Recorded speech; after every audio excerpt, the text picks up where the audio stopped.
Tandis que Marie s'adaptait peu à peu à sa nouvelle vie, Armand se mettait à étudier les siens. Dire qu'il les découvrait serait peut-être exagéré. Il les connaissait depuis son enfance. Pendant sa longue absence, il n'avait jamais pu s'en séparer réellement, car ses souvenirs continuaient à vivre en lui.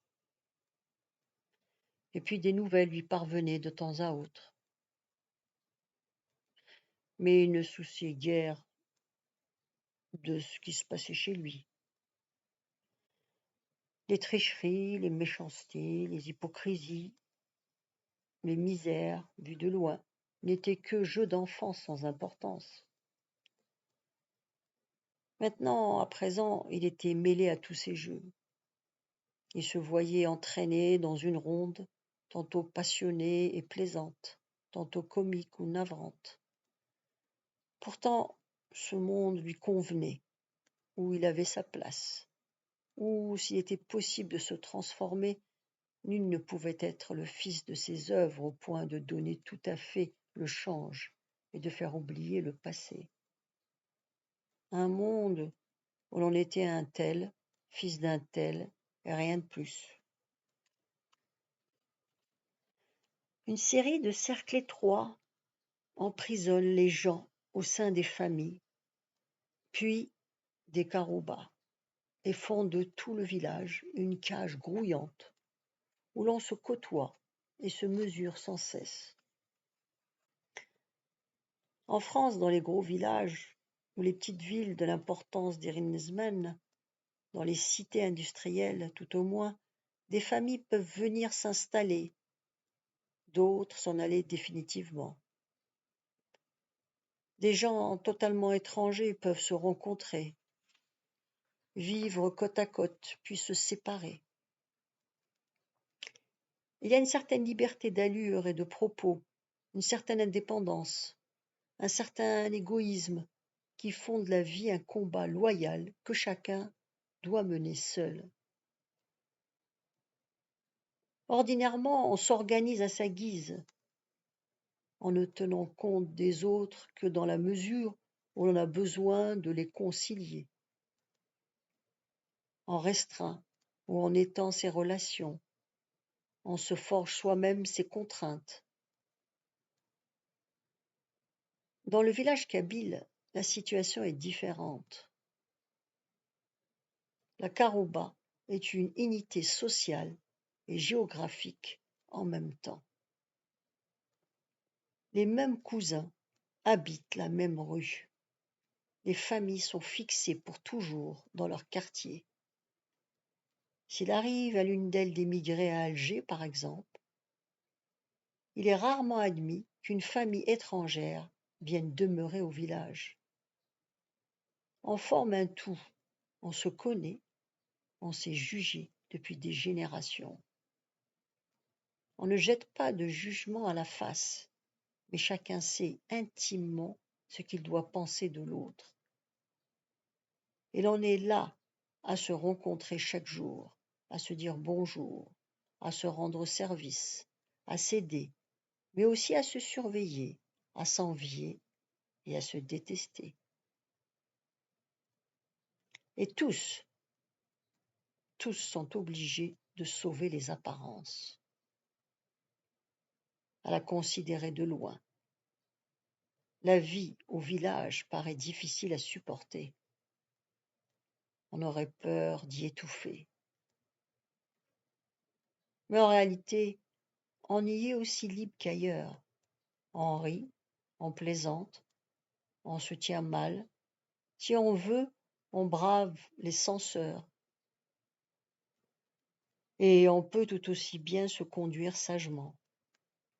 Il suffit de ne pas se condamner soi-même, car une fois qu'on connaît les censeurs, on est fixé sur leur compte, on ne les craint plus, et ce qu'ils pensent qu'importe peu. D'autant qu'ils ne pensent jamais à haute voix. La solidarité du présent avec le passé et le futur demeure illusoire. Elle soutient les sots et ne pèse sur personne, du moment que chacun ne garde que les bons côtés de l'héritage et qu'on se préoccupe très peu des sanctions de l'avenir. Ici comme ailleurs, l'observateur perspicace peut se rendre compte que malgré certains aspects superficiels, visibles tout de suite, les Kabyles ne sont pas autre chose que des hommes, mais des hommes condamnés à lutter âprement pour vivre. Et dans cette lutte inégale, nous sommes bien obligés d'oublier un peu nos beaux principes tout en ayant l'air d'y tenir absolument. C'est peut-être là un grand mérite, le seul mérite. Nous avons le sens très précis de l'honneur, du courage et de la vertu. Nous voudrions bien être généreux et désintéressés. Nous sommes pleins de nobles intentions. Chacun s'efforce de sauver les apparences, mais la réalité se découvre souvent, malgré notre désir de la cacher. Voici au hasard quelques détails sur certaines familles d'Erensmen que chacun sait et répand. Ce ne sont ni les meilleures familles du village, ni les plus pauvres, ni les plus mauvaises. Simplement, elles habitent le même quartier que les Eithlabi. Les Eithlabah ne sont plus que deux, Hassan et Saïd. Ils sont pauvres et ont beaucoup d'enfants qui troublent continuellement la tranquillité des voisins. Comme leurs femmes ne s'entendent pas, leur existence est une longue querelle. Leurs enfants se mordent et se déchirent, les femmes s'épient méchamment, eux-mêmes se jalousent comme de vrais ennemis.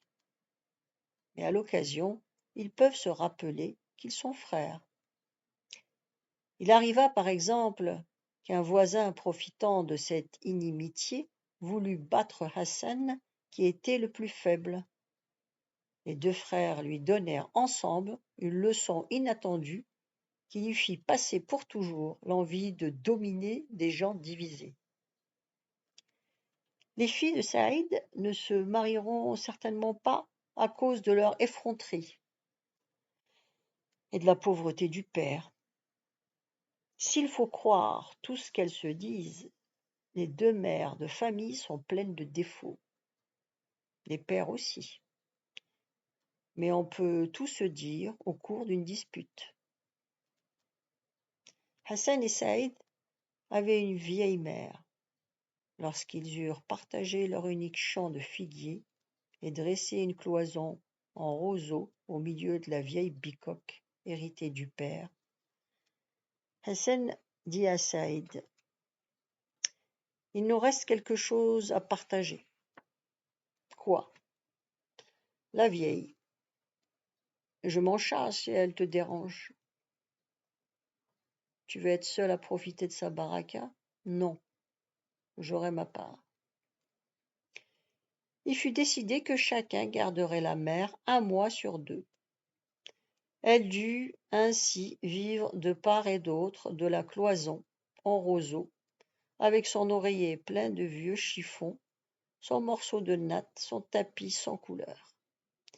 Elle tira un avantage incontestable de ces déménagements mensuels, car elle fut invariablement bien traitée, le jour de son installation et la veille de son départ. Elle eut donc à elle 4 bons jours sur 60, alors qu'auparavant, si elle n'était pas toujours la cause de la querelle, elle en supportait constamment les effets. Son nouveau genre de vie lui apporta la paix. Il lui suffisait pour cela de donner raison à celui qui l'hébergeait. Elle prit sagement son parti de changer d'avis tous les mois. En attendant la baraka, Saïd eut l'idée d'envoyer la vieille femme chez les riches au moment de la récolte. Une mendicité camouflée. Hassan en fut mécontent. Comme son frère refusait de partager les aumônes, la vieille travailla aussi pour le compte de Hassan. Un jour, elle mourut sans prévenir, comme un insecte à l'approche de l'hiver. Il est clair qu'elle ne laissa sa baraka à aucun des deux frères. Ils n'y comptaient pas trop, d'ailleurs.